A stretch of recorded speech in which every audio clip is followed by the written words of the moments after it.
Crazy off the buzz, that. Crazy off the buzz, that. Crazy off the buzz, that. Crazy off the Fuck yeah, let it be.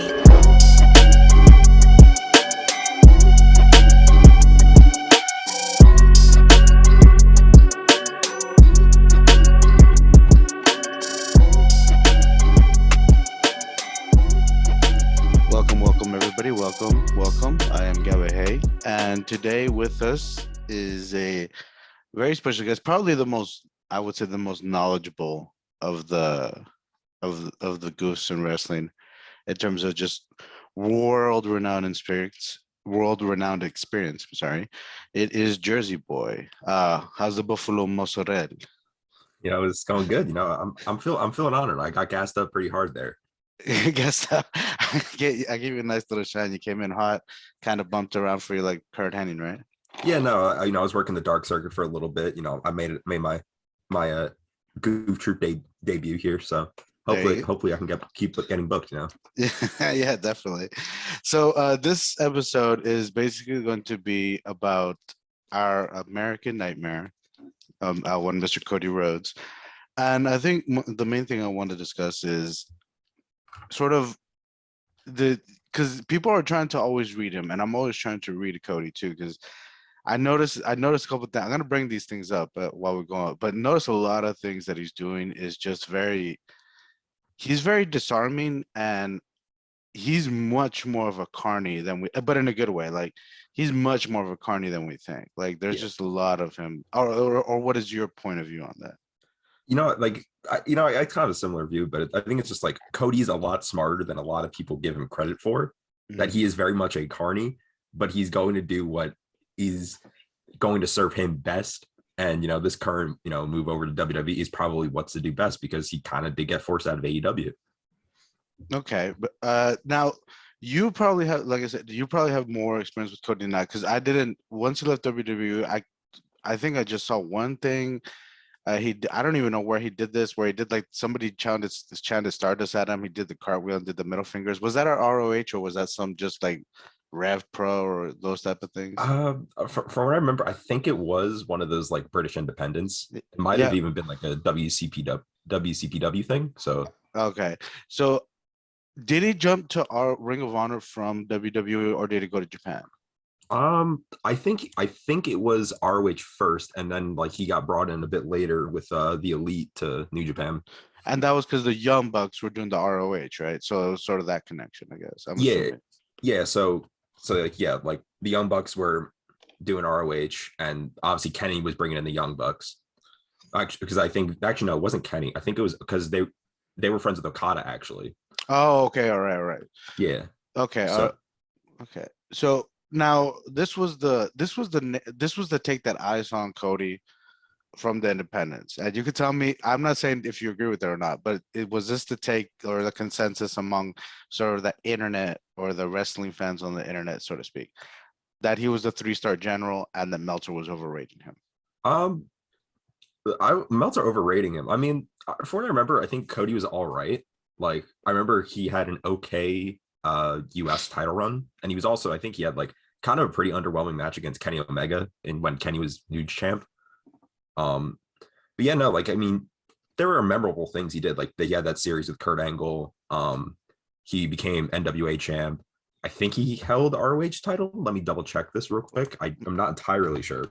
I think it was do they still have the TV title? Right? No, right? I don't know if I got replaced by Pure, actually. Oh, okay, yeah. But yeah, no, I mean, he was doing that for a bit, and Cody kind of gained like that reputation of just being, like, he's not going to give you a great match, but he's going to give you a good match, right? Yeah, he's gonna. Yeah, that's why the thing with him was he was a 3-star general, so to speak. That it was always just gonna be a good match, but he was never gonna have like the best match, which is something interesting that I'll bring up later on. But so in this whole Ring of Honor and New Japan, he obviously becomes sort of engrossed in this whole being the lead Bullet Club vibe. And from there, that's when StarCast is founded, right? So I think StarCast is founded. Yeah. So, like, Did you go to any of the StarCast, by the way? No, I did not go to any of the Starcasts. I think I was just a little too young to hit the convention circuit. Okay, all right. Okay, but it was the Starcast, and I remember I was reading all this. And I was like, I think what he's trying to do is start up like his own version of like the NWA, because he was always throwing those hints like, I want to follow my dad's footsteps, follow my Yeah, dad's footsteps. that's definitely I think what he definitely tried doing with AEW, because also I think initially with the NWA, Oh, then okay. yeah, initially with the NWA when he was champ, but then then it became with AEW when they got the backing from Tony Khan, and they also got like the ROH stuff to help with All In, which the All In story is very interesting. I guess I can get into it now. Yeah. So it This was, I'm initially, sorry, just real quick, 2018, right? All in. That's what you're referring to? yeah. Okay, So cool. yeah, so is that cross promoted show with Ring of Honor. Okay. Yeah. So initially it came from a Dave Meltzer tweet that was like, oh, what was it? Yeah, like no independent promotion is going to sell out like MSG. I believe that's where All Out was held. Let me double check this real quick. I think so too, yeah. And basically, I think the Young Bucks and like Cody, they kind of took like the Elite took up on that offer, and they eventually just started. Yeah, they eventually like got together. Oh no, it was I think it was. Oh yeah, no, I remember it wasn't. Yeah, no, it wasn't MSG. It was like I don't think an independent like any other promotion in America could get over like 10,000 people. And to their credit, right, they got over 11,000 people, like 11,000. 11,000 people. Yeah, Yeah. so yeah, they got people from like NWA, ROH, even some people from New Japan, like Okada was there as well. Rey Mysterio was also there because I think they were trying to get him for AEW, and then he re-signed with the WWE. But yeah, Okay. you would see a lot of the same people that you would eventually see on Dynamite. Okay, so this was just basically like a dare from Meltzer, essentially.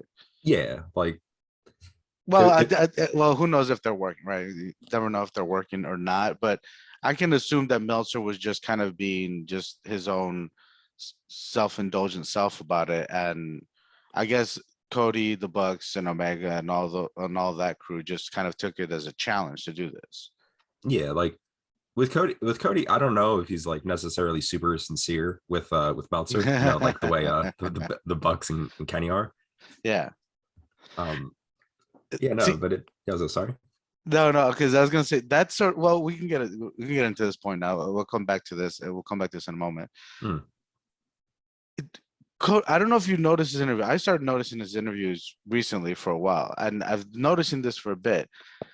He disarms interviews like a master politician. Oh Like, yeah, I've never like it's kind of because I don't know if you saw the was it the day. Ariel? No, not the Hawaiian. Well, I did see that one. No, it was the press conference the day after his WrestleMania debut. It was the morning after, I think. Okay. And it was with everybody. It was just like, I think it was like Denise Salcedo, like all those wrestling media crew, like Mike Johnson and all Mhm. that crew, right? And every time somebody would ask him a question, he would ask them like sort of a personal question, or he would observe something from them.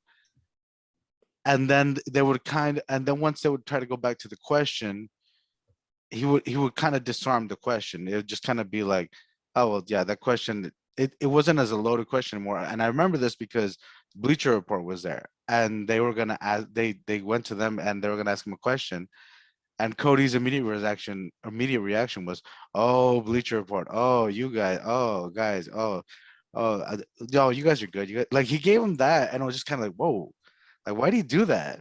But everyone knows like Bleacher Report is associated with AEW. I mean, Bleacher Report is owned by Turner. Yeah. So it was sort of this weird thing where he just disarmed them and everyone's having a laugh and all this. And then finally they get the question out, but then it's like a softball. Like I guess what he's trying to do is just disarm them. That way they don't ask him tough ass questions, if that makes any sense. Yeah, no, I think it does because again, it's just I think Cody just kind of does have the gift of gab with people. Like he'll like you're talking to him and he'll like though people were like kind of okay, we'll put that to rest. We'll ask you like something else, right? So it's definitely very interesting. It's a like he's probably like one of the more professional people I've seen like recently when it comes to handling, like at least interviews at least. Oh yeah, definitely. Yeah, because the way he handled Hawani too was like, because Hawani can be tough, and he kind of just he skirted a lot of those AEW questions, even though he kind of dropped hints of Yeah. that he was kind of frustrated a bit. And I'm assuming that frustration came from the text and the messages he got after the debut, or the lack of text and messages he got after his debut. Yeah, like to be fair, I would also be pretty mad if my brother like didn't even text me in like a big moment like that, right? And like didn't even Yeah, not actually was he texted him, can I use your locker now. yeah, can I use your locker room? Yeah. Yeah, and I would be upset too. I'd be like, okay, I guess. But it was this. I guess he starts dropping these hints, and I remember the Hawani interview too, because this is the thing. Cody's like, this is what I'm saying. He's a slick motherfucker. He just dropped casually in the Hawani interview because Hawani asked him, "Do you see other people coming over here?" And Cody's like, "Look, I don't want to get too much into it, kind of this whole thing, because I don't want to." But then he just dropped, "Yeah, I've spoken with a few people here, but I've told them that if you're gonna come over here, you need to work and stuff like that." I'm like, okay, so he kind of skirted it, then he answered it at the same time. Yeah, like it's very much in that way of like I can't necessarily say it, but like I'll hint it a little bit, Yeah, right? and it wasn't like everyone knows who he's talking about. Like I'm Yeah. pretty sure it's MJF, Jade Cargill, and probably that's it. Maybe I don't Yeah, think any. I'd say maybe Ricky Starks, but Yeah, Ricky Starks maybe, but it was just like because MJF was open about it. He was pretty much open, and I don't think he's working. I think he's legit. Just like, no, pay me. Like I want to get paid. because I found out what was he's actually like for how much he's on AEW TV, he's getting paid like not apparently not that much. No, he's on. I mean, what he's on? And he's on He's on like a at least quarter million. Dynamite. Yeah, he's on at least Dynamite. Yeah, he's on Dynamite and like sometimes Rampage So and like yeah, the pay-per-views. So I'm assuming that that's maybe he maybe works like six times a month. I don't know. He's probably working, I don't know, 100 dates a year, maybe. yeah, I mean, because what's it like? Because yeah, it's 4 dates a year because he's rarely on like Dark or anything. Yeah, he's not on Rampage. I mean, he maybe hit Rampage twice a Yeah, month. it's interesting because for the most part they tape Rampage right after Dynamite. So like Okay. yeah, so it's being held in the same venue. So that's why if like you see AEW in the same venue like like Dynamite to Rampage, that's why. Oh, okay. Oh, yeah. Yeah. I remember I read about that, but I didn't know they started doing that. I thought they were filming on different. So they already did the cost cutting measure of Friday. Yeah, no, I think they did it very quickly because I think like the first episode was live. Yeah, Like, the first couple of episodes I think were live, and it was just like, okay, we're going to tape now. So I'm like, yeah, okay, I guess like I mean, that didn't last long. yeah, no. I mean, Yeah. it makes more sense. I mean, here's the thing though, right? Because I've been there. And I guess I'll give a little more context. Yeah. I went to the Boardwalk Hall show, I believe, in February, and I mean, it's 4 hours of wrestling because Oof. they film Dark Elevation, which is like an hour. Yeah. Then they film Dynamite, which is 2 hours, and then they film Rampage after. So like, I didn't watch Elevation because I'm not sitting through dark matches, Yeah. but I mean, it's 3 hours still. I mean, that's a lot of wrestling. By the end, I was like pretty drained. Oh yeah, no, because yeah, I mean, it's good. It doesn't also. It's not the same environment as like a SummerSlam or a WrestleMania where you're gonna be there for a couple hours, but you're just like you get caught up and swept up in it. Here it's just like, well, yeah. Where was that? Was that like a Prudential Hall or where was that at? It was at a Boardwalk Hall, so it held But about like 10,000 people. yeah, so it's not gonna be the same. It's just you're not gonna maintain the same, vibe or environment on that. And yeah, I was also gonna But say, oh, go just ahead. a little ad. Sorry about that. Go no, go ahead. Go ahead. Yeah. So I mean, also because I just want to say this because if they say it's sold out, it definitely was not because the upper rafter was not sold out, and like the hard camp side was definitely not sold out either. Like I think they might have pushed the crowd Yeah. to like Well, the for the hard camp. I'm assuming Tony buys those tickets. And then Yeah, I'm assuming that. yeah, so he's just like, I'll just eat the cost. I mean, what's the difference to him? They can say they sold it out and then see what they can get off the market, off of those. But going back to Cody now, I was talking to Mayor about this once, and my feeling was that Cody, when AEW started, when was this? November, October 2019, I'm assuming, right? Yeah. Yeah, I Yeah. believe so. Okay. they got caught up in a momentum that they couldn't I don't want to say they got caught up in a momentum that wasn't theirs though. See, a lot of people don't remember this. You probably do. WWE in 2019, outside of WrestleMania 35 and maybe a few things here or there, it was pretty crappy. Yeah, no, yeah, like you kind of feel bad because was Seth Rollins was top guy, and like pretty much the entire company around him was not good. Yeah, yeah, and even the fans were not liking Seth Rollins. So it was creatively, it was just devoid. Like there was just nothing going on. I think they had two cuck storylines going on at the same time. I Yeah, think on the same show on yeah, it Raw. was on. I think it was because it was Bob. There was the Bobby stuff, and then there was the Bobby Rusev stuff, and then the Liv Maria Morgan. Mike Ellis angle. Oh yeah, Maria Mike Canella. Yeah, it was just like I don't know, it was really bad. Like I wasn't really watching, and also NXT had gotten to me borderline unwatchable at that point. The Black and Gold and the Undisputed Era. I was just like, I'm done with this stuff. Like this is all just this.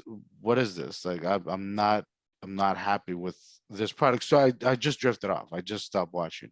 Mhm. Um, but the momentum came exactly at the point where WWE was creatively bad. Then the the infamous Hell in a Cell between the Fiend and Seth Rollins happens, Oh, brother. and that's what I think got AEW. It was more a referendum on WWE than it was AEW. Like I'm sure AEW had like fans, but I think more people were like, "Screw WWE, I'm gonna watch AEW. I'm gonna watch this new thing called AEW," Yeah. because So WWE is like they're just completely just awful right now. yeah, no, and because I think an important thing to remember is with AEW as well is that they were running shows before Dynamite, like because the company itself founded in like January of 2019. Oh, okay, okay. Yeah, and Dynamite didn't debut until October, so they were running some pay-per-views in between then, and they did prove they had an audience. So, I mean, they eventually got the TV deal. So Yeah, exactly. So and yeah, again, I don't think they didn't have an audience. I think that audience, that high number they got at the start was because fans were just tired of WWE at that point. yeah, They were just like, this is not good. This is just not all three, across the board was just like, no. And you so know, that momentum kicks in. Strangely enough, the best it sounds weird. It sounds, weird to say this, but or it's weird, it may be weird to say this, but strangely enough, what sort of saved WWE was a pandemic, and what hurt AEW was a pandemic, because WWE was able to kind of go back, regroup, and be like, okay, what the hell are we doing, really? And AEW weren't able to build off that momentum that they were coming off of. yeah, no, it definitely sucked because I remember this because I remember watching the pay-per-view. It was Revolution 2020. It was the last one before lockdown. Um, it sucked because Moxley's win was like very hyped up. A lot of people were very excited for him to be champ, and then he what the I'm so sorry. No, no, no problem, T. No problem, man. Yeah. So a lot of people were very hyped up for him, and then pandemic happened. They went to lockdown. So in my opinion, I think he had a very good reign, but that's obviously going to hurt when you're not performing in front of crowds. Well, Then you had I heard Drew like crazy. yeah, Yeah, yeah. Drew hasn't gone back to that. no, like then obviously when you don't have a crowd, because I think for a while AEW did have crowds when they're running in daily place. Oh yeah, they did. Like it was that weird thing, right? Where there was just like, was it 25% of capacity or something like Yeah, that? it was 25% capacity. It was very spread out. Yeah, it was that weird time. But I just, to me, it was just like that just hurt them so much because it was no longer the environment that they can build off of. It was like the product. I hate saying the product, but the show itself. Mhm. And then we started seeing the show itself, and it was like, oh, okay, this is kind of bad. Like this is like I say there was definitely a different booking philosophy because no, I sound like a fucking gigantic mark. Jesus Christ. But yeah, no, I think it's because early Dynamite, and I will stand by early Dynamite. I think it was very good. It was very chaotic. It was a very fun show.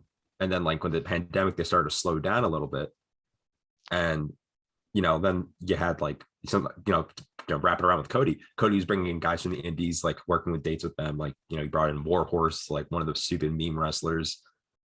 He brought in Oh Eddie yeah. Kingston, and Eddie Kingston got a job from it. So You brought up a great point there.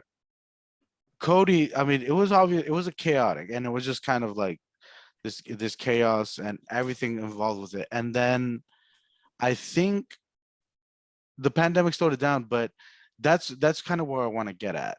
Where do Tony Khan obviously took over. By the way, I just watched the Marky D video the other day, the newest one on Mhm. Terry Funk. I don't know if you watched it. It's pretty good. yeah, was it in the WCW run or No, ECW run. it was It's ECW run? Okay. ECW run.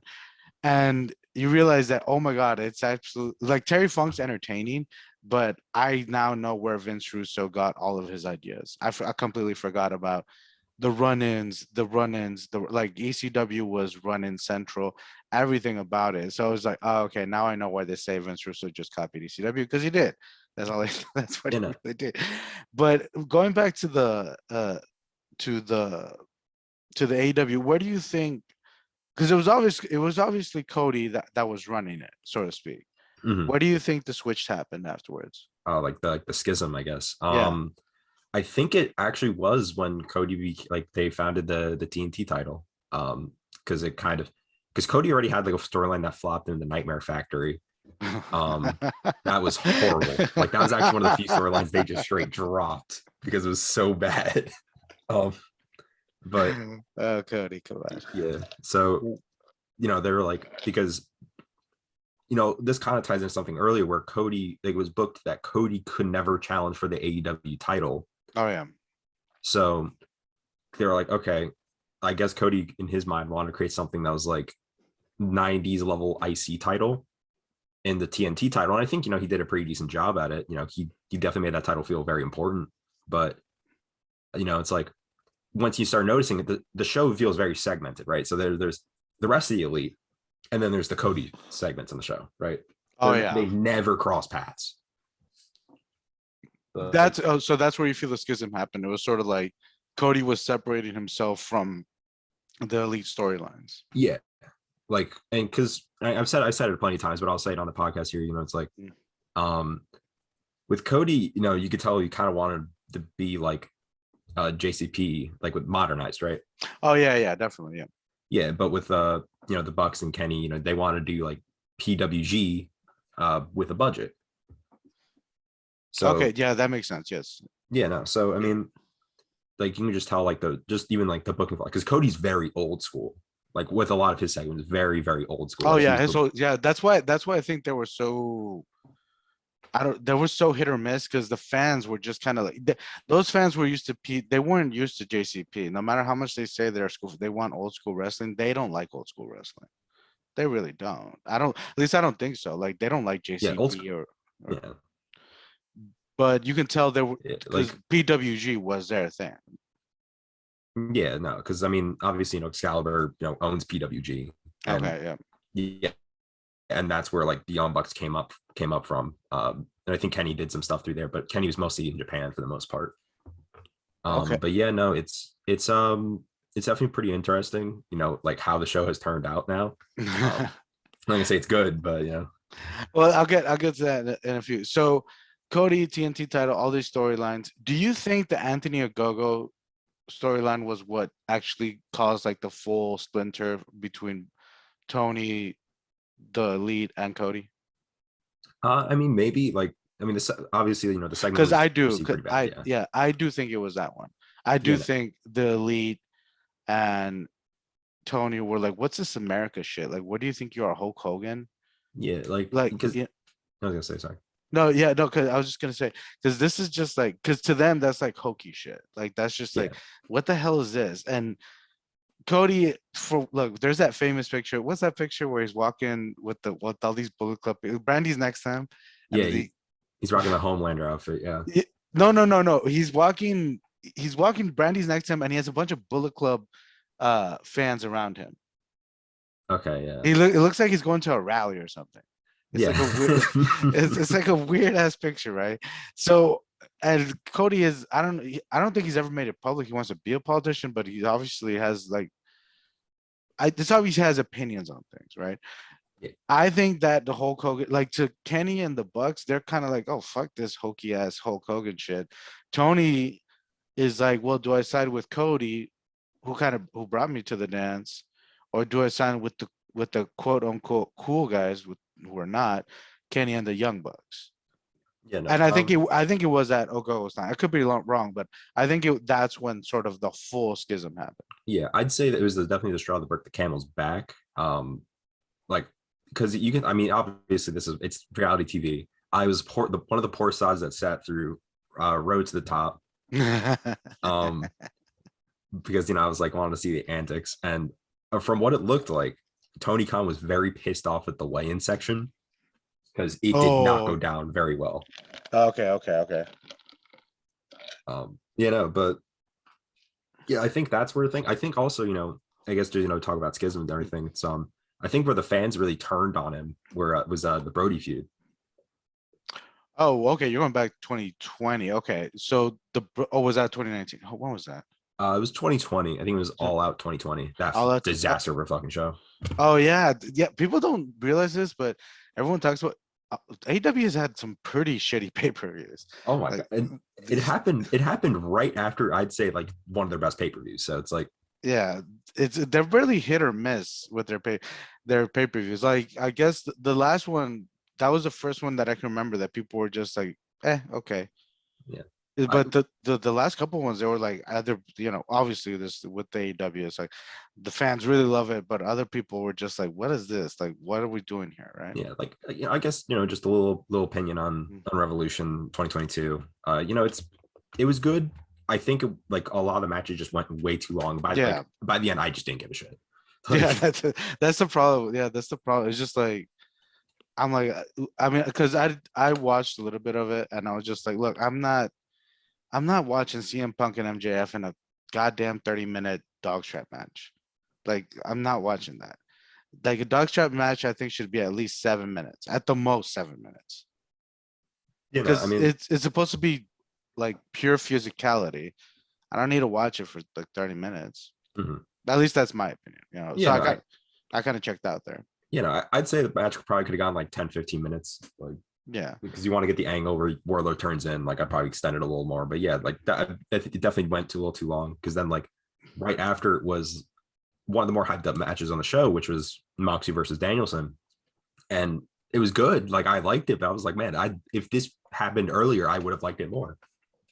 Yeah. So yeah, so I guess AEW, what they would have to, I mean, and obviously I make fun of AEW all the time and say a bunch of shit, and I really have no interest if they succeed or not. I don't give a fuck really. But Mhm. if I were to just put like criticism, I would say like if you're gonna build these shows like with these matches, then you have to front load your best matches and then have your main event, and then the middle has to be your like weaker matches. Yeah. That's just the truth, because otherwise you're trying to build this, like, I know what they're trying to do. They're trying to build a crescendo type of thing, but it Mhm. doesn't work, and it doesn't work in wrestling. You can't really do that. Yeah, not like a card needs to have its lulls. Yeah, exactly. And even if you're gonna have the lulls with like, okay, well, here's gonna be the tag match, and it's gonna be 2 matches before our main event. Well, then have it then, right? Don't have your tag match first, and then then we're gonna have this one. Then we're gonna have the blood feud match. And it's like, no, you have to space it. You do have to space it, but I mean, that's just my opinion. Uh, going back to Cody, the Brody feud. So fans just didn't like that Cody was just like, I don't want to say going over Brody, but just like taking on Brody, or was it just that it was just Cody and Brody and they didn't like it? So I think the actual feud itself was fine, but what Cody did around the time, because keep in mind, this feud was around the time as the Go Big Show Okay, yeah. when that debuted. So Cody lost to him and did like the whole like, oh, I'm leaving, right? And That was the first one. I didn't know that was the first yeah, so one. he did that. So he left for like he was persona non grata for like a month, and that was when Brody's title reign happened. And then Cody's like, I need that belt back. And then Oh, so people thought Cody politicked it. yeah, like they were like, oh man, like he only dropped it just because he was gonna film the TV show. Oh, okay, yeah, okay, okay. And then the same thing happened with Malachi Black. or Mariachi Black or whatever the fuck he wants to go, Melanoma Black, uh, where like Black just completely destroys him. What was that, like a 5 minute match, I think? Yeah, At the no, I mean, he got absolutely Cody put him over very big. I Like mean, he got nobody's ever, destroyed. yeah, nobody's ever put it to him. He hasn't been the same since Black. Yeah. Like he's not, he hasn't been, he wasn't able to reach that level again. Now now, but at the same time, what Cody did right after that match with the boots thing and all that, that was so weird. And I was just like, why the fuck is he doing this? Because I was like, why is like Cody is just fucking annoying? Like, why? And when he did that, I kept on going back to it. And I was like, actually, I think that's kind of funny because it's like he's being a dick about this. And I don't know why he's being a dick. Like, I don't get it's like, is he taking, and then I look back on him, like, is he taking shots at Tony? Is he taking shots at the elite?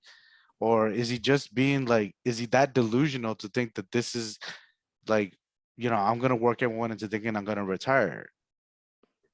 You Yeah, I know, think I don't necessarily think it's like he's trying to work people. I think he was just trying to drum up sympathy because Cody's whole thing was trying to be like the biggest white meat baby face, but like with that crowd, like they did not like him already. So it's like yeah.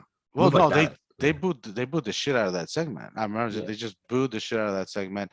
They brought Arn Anderson in to try to like rescue it, and I think it failed even worse. Didn't they bring in Arn Anderson's son too? What was his name again? Yeah, Brock Anderson. Brock Anderson, that fucking yacht Yeah. wearing motherfucker, I swear. Yeah. So with that, like it was okay because I remember how they did it because it was like, oh, he's gonna avenge Cody, right? He's gonna Yeah. avenge Cody, and then like he loses in like 3 minutes or whatever.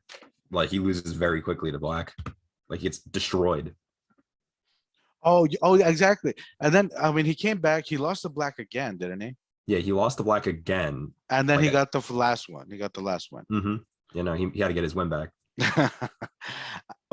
Okay, so here's my thing, and this is part of the reason why I think Cody also left. And uh, it seemed to me like what they were doing was they were building up Cody Rhodes, and they were gonna build him up, and Arn Anderson was with him, and Cody was gonna get his own four horsemen, so to speak, or his own little faction. Mhm. And Yeah. and Ric Flair, remember Ric Flair was about to join. Yeah. And I think they were thinking, okay, we're gonna do Cody versus Andrade, Ric Flair in one corner, Arn Anderson in the other, all these shoot promos and all this, and Cody and Andrade staring down at each other and all this other stuff. I think that's what, I mean, I could be very wrong, but that's what I was seeing. Yeah. Yeah, I mean, they were definitely teasing it. Like they've done some weird four horsemen teases over the year, like over, I shouldn't say over the years, but they've done it over a couple times. Yeah. I think with they did it with Arn like one time, like doing the four horsemen symbol with Tully when like he was managing FTR. Yeah. I don't remember like exactly other times, but yeah, I think they did do like they were trying to bring in Ric Flair for Andrade, and I think that's how the Andrade Cody feud happened, and then obviously they couldn't bring in Ric Flair. And that's why the Andrade Cody feud was just, I think it was like 2 matches and that was it. Like just bam. Yeah. The also, to be fair, that one match, there is one match that was very important. And that was Cody diving through a flaming table to try to get over. Oh, see now that's where I officially became a fan of his. Okay, so I think he knows that the angle's dead. I think he knows all this shit is just dying on him. The black feud didn't really necessarily. I mean, it didn't do anything really for either of them. And then the Ric Flair's not there. Arn Anderson, I don't think Arn Anderson did the whole Glock thing, which was just weird. But the funniest thing about it was that in an effort to just stake a claim to the match, where it's like, look, this angle sucks. Fuck it. I'm just gonna fucking just make sure that this match is memorable as I convey it. Was that the same match you brought at the Golden Shovel? It was, right? Golden Shovel. I'm trying to remember which match this was. This was the same flaming table match, Andrade flaming table match. Didn't he bring out the Golden Shovel in that match too? It was actually. Yeah, it was. I'm pretty sure it was the exact same match. I know it was a match against Andrade. I'll say this. I know it was against Andrade, but I'm pretty sure it was the same match. Yeah, it was the same match. Yeah, it was the same. Okay, so in the same match, Cody decides he's gonna freaking do the golden shovel and then go through a flaming table, but not even like that flame, like that gimmick flame, where it does like it goes out quickly. No, it fucking he gets burned like pretty badly. Yeah, like I think if they held off on that spot just a little more, that fucking table would have just like burned like down. There wouldn't have been there. So Yeah, it would because I saw the flame and I was like, okay, this isn't a gimmick flame because I know the gimmick flames. This is like a real. I don't know why is he doing this, and he did it, and but didn't he put a tweet afterwards like the sacrifices I make or something like that, or yeah, he burned off like a lot of skin off his back. yeah, and it was just like, and fans still didn't like him. Yeah, like I mean, you have to kind of respect this absolute super blatant attempts of trying to get over by hurting yourself. Yeah, that's a classic Mick thing, right? Well, that's what I was gonna bring up. Okay, that match and like everything Cody was doing, he was combining like ECW shit. He was combining Triple H shit. Like he was just bringing up all these different types of things. I'm like, Cody is delusional, and I'm loving this. Like I started loving it because it was like this is actually fun. Like I like Cody being this delusional. And he kind of was like must watch TV just because like I have to see what crazy bullshit he's gonna try to attempt. Exactly. It could have been bad, or it could have been, or it could have been awesome. It could have been bad, but I wanted to see what he was gonna do. So I know that was a flaming match, and then a little bit after, I think he won the TNT title from Sammy, right? Or who do you win it from? I think he because let me check the Cody thing again because I forgot who he beat it off of. Let me double check. Because yeah, I think he beat Sammy for it. Okay. And this is where his like he's up, like the contract is done, but he's running off kind of like this little extension he's going, kind of like a I'll promise to do a couple of things until we get something done, right? Yeah, his he got his what's it called? He got his little pipe bomb in, yeah. Oh yeah, exactly. So okay, before I get to the pipe bomb, there's something interesting that happened during that time where it was the punk debut. Mhm. Punk returns to wrestling, right? Yeah. I think Cody, this is again speculation, I'm just reading this from the outside. I think what Cody saw was like, look, I can handle Tony kind of being enamored with the Young Bucks and Kenny, as long as we're like, we don't have to be all cool like best friends, but at least if we're all cool with each other's segments, it's fine. But when he saw Punk go in there, and you can tell because I'm pretty sure you noticed the show has drastically changed to something that I know Punk sees. I know Punk is giving input to Tony on, you should do this and do this because it's very different from what it was. Yeah, it's very promo heavy. Yeah, promo heavy and very like, I want to say mid-south heavy, like old, like very, very just, or even early Ring of Honor heavy, like early Ring of Honor heavy, I'm assuming. But it just wasn't anything. It's not interesting. Like to me, it's not interesting. It's kind of just lukewarm. It's not fun necessarily, right? Mhm. But the funny thing was, I just think that he was able to put up with that, but he wasn't Cody. What he wasn't able to put up with, Tony listening to Punk now. Because it was like, Yeah. dude, like, why are you listening to all these people? Like, first it was me, then it was the elite, now it's Punk. Like, so who's really in charge here? And I think that was sort of the last straw, so to speak, for Cody, where you're just like, I'm never gonna be able to, like, you know, I'm not gonna be able to make what I want AEW to be. Yeah. I think you kind of brought up a pretty interesting point with that you like grab like Tony having like different people in his ears. It's like and maybe this is outsider looking in, right? Mhm. And maybe this is just crazy conspiracy theory, Yeah, but I love those. Those are mine. I love yeah. crazy conspiracy theories. It comes off like the Cody with the rest of the elite. It comes off like a friendship of convenience. Oh yeah. Like I'm friends with you because it would help me in my business, and then it's like, okay, well, we're kind of already here, so we don't necessarily need to be like that friendly anymore. Okay. All right. Yeah, that makes sense. Yeah, no, but then with Punk, because I mean, isn't there like rumored stuff, like rumored like they don't like each other?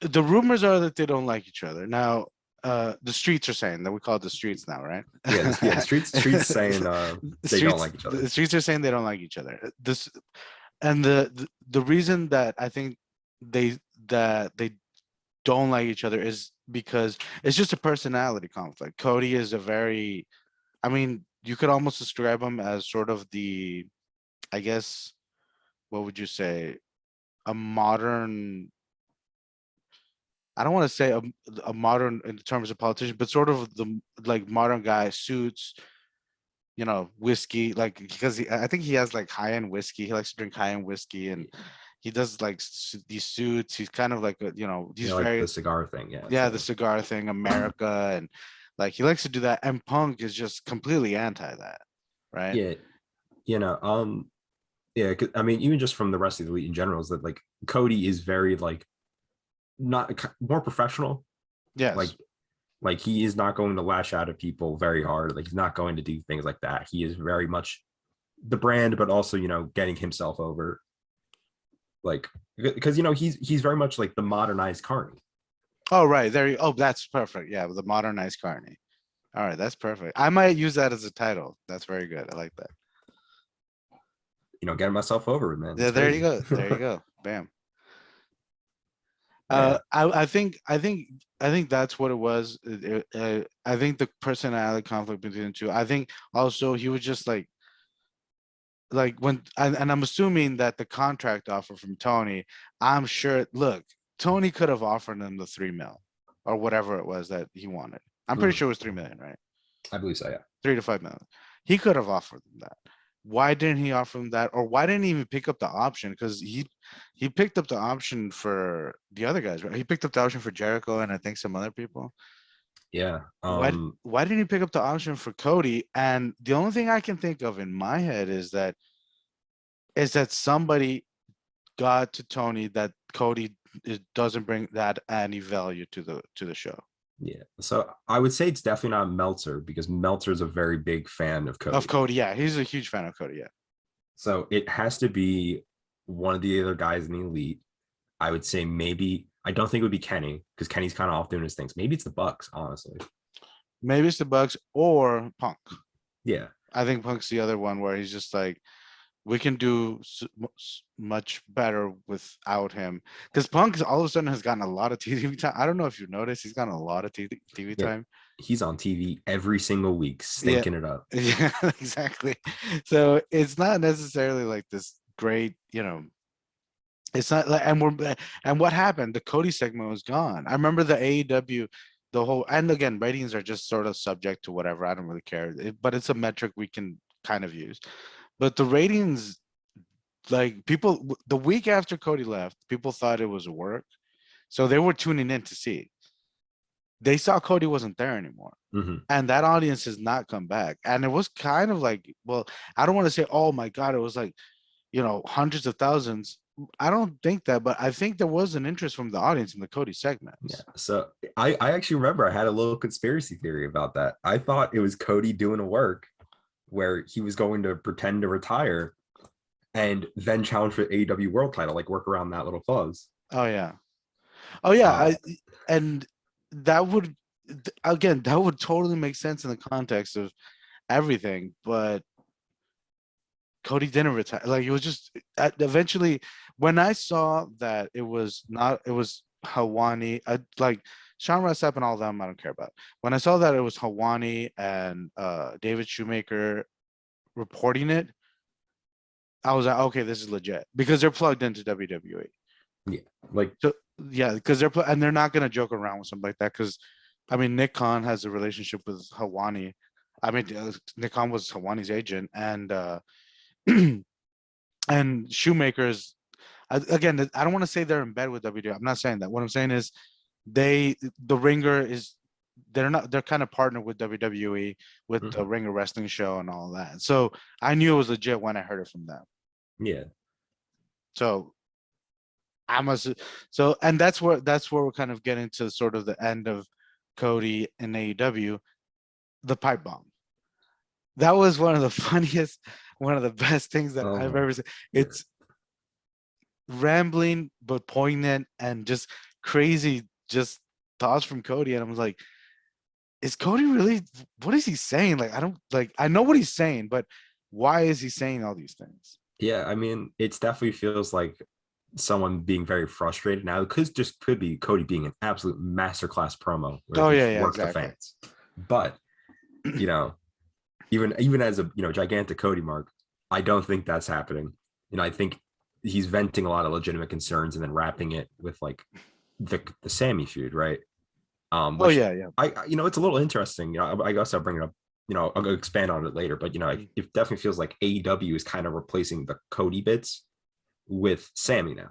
Oh yeah, yeah, yeah. You can see it because but they again, they won't turn him like Cody won't turn heel because he was a white meat baby face, so to say.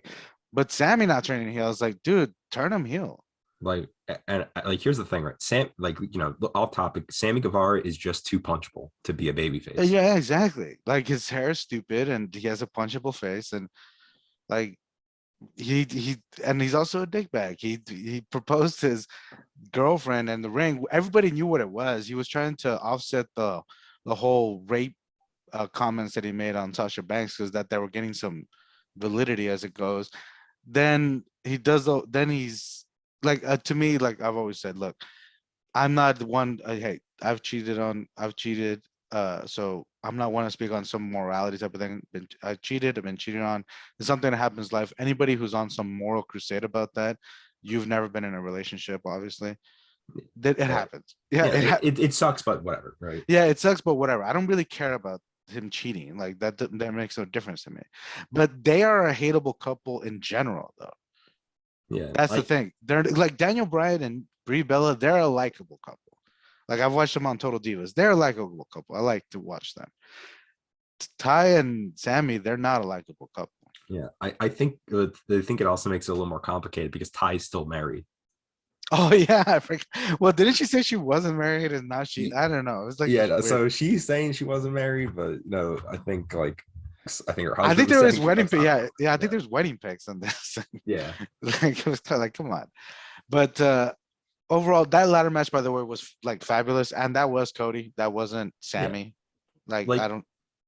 it's very interesting because through a lot of like Cody's matches, like they're very overbooked, like they're very very old school overbooked, right? Yeah. But like they're usually very entertaining. Like I'd still say like one of the best matches in AEW's history is the match against Dustin. Yeah, Oh yeah, yeah. That's the match that everyone pointed to. Like, okay, yeah, AEW's like for real type of thing. You know? yeah, like that like legitimized AEW to a lot of people that match. Yeah, exactly. Because it was just a great match. It's sort of like you know what is it not exactly like this match, uh, in terms of style, but just sort of like when you legitimize something. Do you remember the Roman Reigns Jey Uso match at Clash of Champions? Yeah, it was Yeah, like where Jay was getting that short little main event run. Yeah, yeah, yeah. Like that match actually helped WWE kind of get its footing back because it was just such a like different type of match than what we'd normally seen. It was basically Roman just treating Jay like just a jobber and Jay trying to like fight something. It was just a crazy story, like crazy match. And yeah, I think that Cody Dustin match was in terms of legitimizing AEW, that's what it helped. Just like Roman Jay helped sort of reintroduce fans to sort of like, hey, this is the new Roman Reigns. yeah. S- It Yeah. rehabbed them a bit, because even like I remember it was a Royal Rumble 2020. He was feuding with Corbin, of all people, right? Oh yeah. And fans like they're like, oh, okay, so that's fine. Roman's a talented guy, but there's not like huge on him. And then later on he kind of re-debuts as the tribal chief. And you're like, oh shit, Roman's the real deal. Exactly. And the Cody Dustin match sort of I don't want to say legitimize Dustin necessarily because I mean Dustin's pretty much established. Like this is pretty much where he is. But it did legitimize Cody. Like a Yeah, lot of people were worried that I guess the biggest concern about Cody was always the that he wasn't as good as that he wasn't as good as he thought he was. yeah. I would say. It helped wash the stink of the 3-star general. Yeah, exactly. Yeah, the 3-star general criticism that had followed him along. So Cody, in the end, so leaves AEW. I think, and I think this is another thing that I think. I think Cody saw the writing on the wall when he saw that the Discover merger was going to happen soon, and I think it's already coming in place. I think they're already making moves on this. Yeah. Uh, I think Mhm. he saw the writing on the wall. He's like, this company. I'm not saying they're going to be off Turner, but he's like, I don't think we're going to have the same market share in terms of audience that we had Yeah. before. Yeah, I guess I'll go a little bit into demos because it is like a big Yeah. talking point in wrestling. AEW does like decent in demos. They pull in like pretty good ratings for original television. And I'm pretty sure outside of like the television contract, I don't think Turner pays for any production costs. I think it's entirely AEW. Yeah, I think they pay just like from what I could tell, they pay AEW like 45 million a year. Yeah. So I mean, Some like, they're getting decent money, but yeah, obviously, decent money for TV contracts, right? yeah. But it's like I think when people talk about demos, it's also just like it's also not getting to the fact of like wrestling itself is kind of like an anti-draw to a lot of advertisers.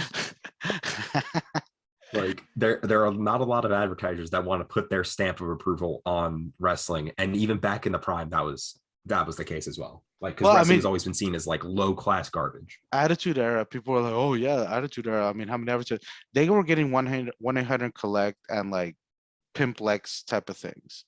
They weren't like they got progressive. Like WWE finally has progressive insurance right now. I mean, that's actually kind of a bit, a bit up there. But I mean, there wasn't.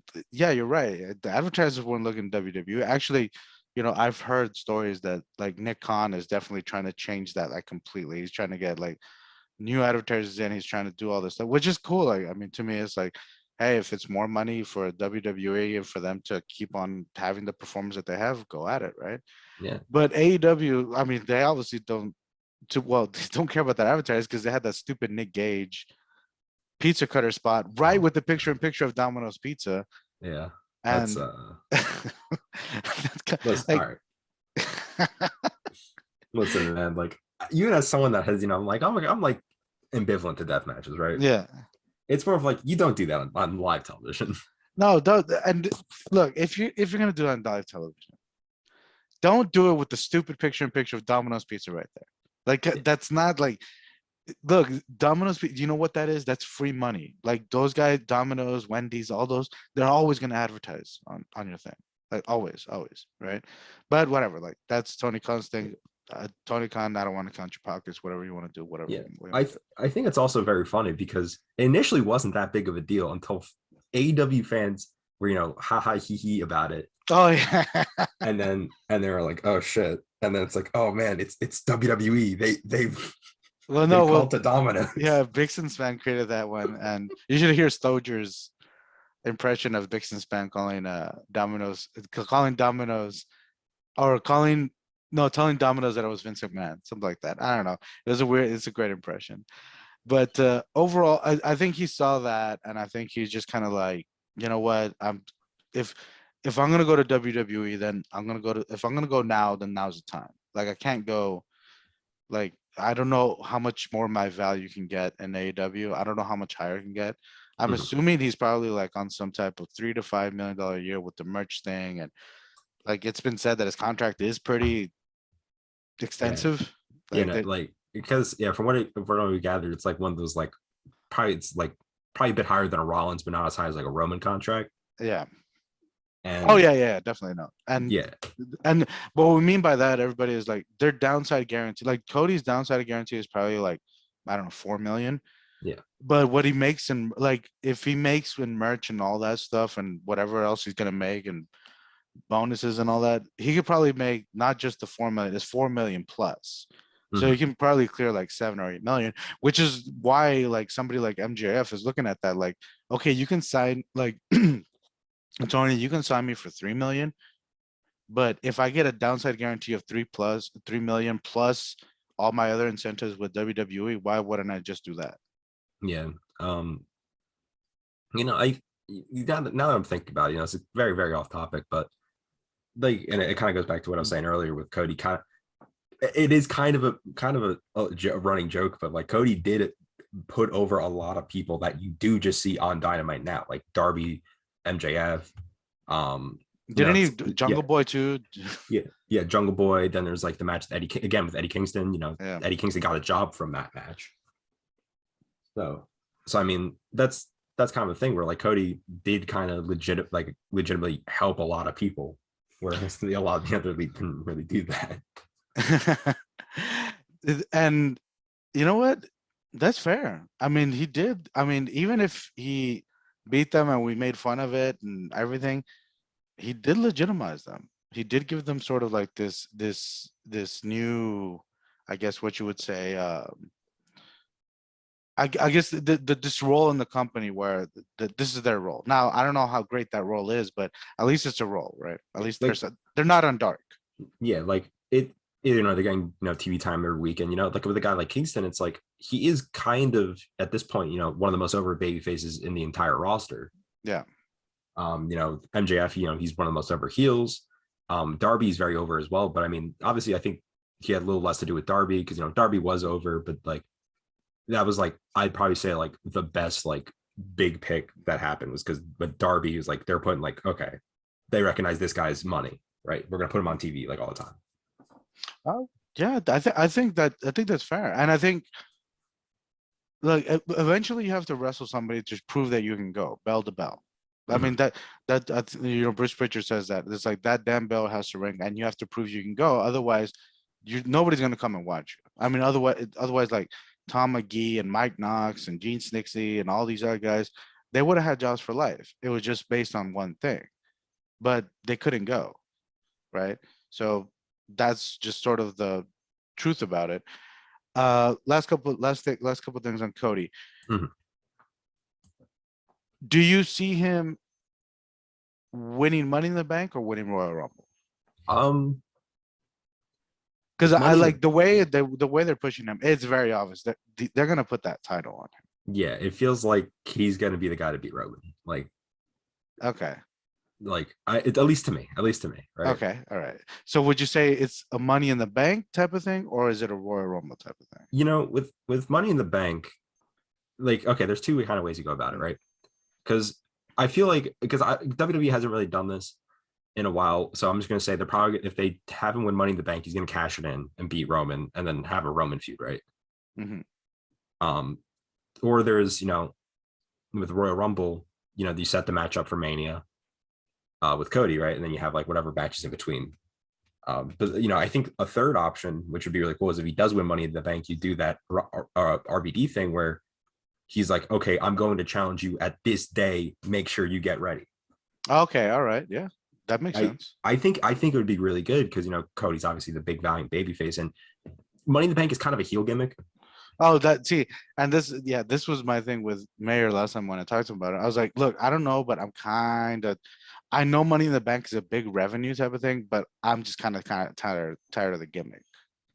Yeah, I think it's because obviously like the fact that like you can do a run in with it, right? Right, and see, my idea, the way I think of it is, I think of terms of like heel or babyface. Is like, okay, if Cody wins Money in the Bank, then there's no doubt in my mind he's going to turn heel. It's just a matter of when, right? Mm-hmm. So my idea is that somebody dethrones Roman at next year's WrestleMania. As soon as that person is celebrating their victory, Cody comes in, cashes Money in the Bank, and steals that moment from them and steals that title. Because that's what he wants ultimately. Yeah. And also Cody gives off very heelish vibes sometimes when he's doing. I don't know if you see, he's giving off very like he always plays that sort of well. And then my second thing is Cody wins Royal Rumble, wins and dethrones Roman at next year's WrestleMania, but somebody like Austin Theory comes in and takes the title away from him. Yeah, that's actually a very good point with Theory because they are hard pushing Theory right now as like their next big guy. Yeah, exactly. So it's sort of like and that's the thing. They have Theory, and to be honest, I think they're gonna bring up Braun Breaker like very soon. And I also had in my idea, like I was like, this would actually be a cool feud if they did it, but Joe Gacy versus Cody Rhodes, as Joe Gacy says that he is here to save us from your American nightmare, because the American dream is dead, and the American nightmare is a fraud. I love that. I would pay decent money to see that. Yeah, so it's just like you just build it towards SummerSlam, right? and then have that feud, and then just have the match thrown out with the Harlan debut, just destroys Cody, throws him through a table, and then you can have them have face each other off either the UK pay-per-view or Crown Jewel. I think Crown Jewel would be cooler, but I mean, I don't know. It depends, Yeah. right? I will say, just okay, little side with Yeah. Gacy. Gacy's probably like my favorite, like one of my favorites of the new NXT. I think he kind of like, because it's interesting because he was in CZW.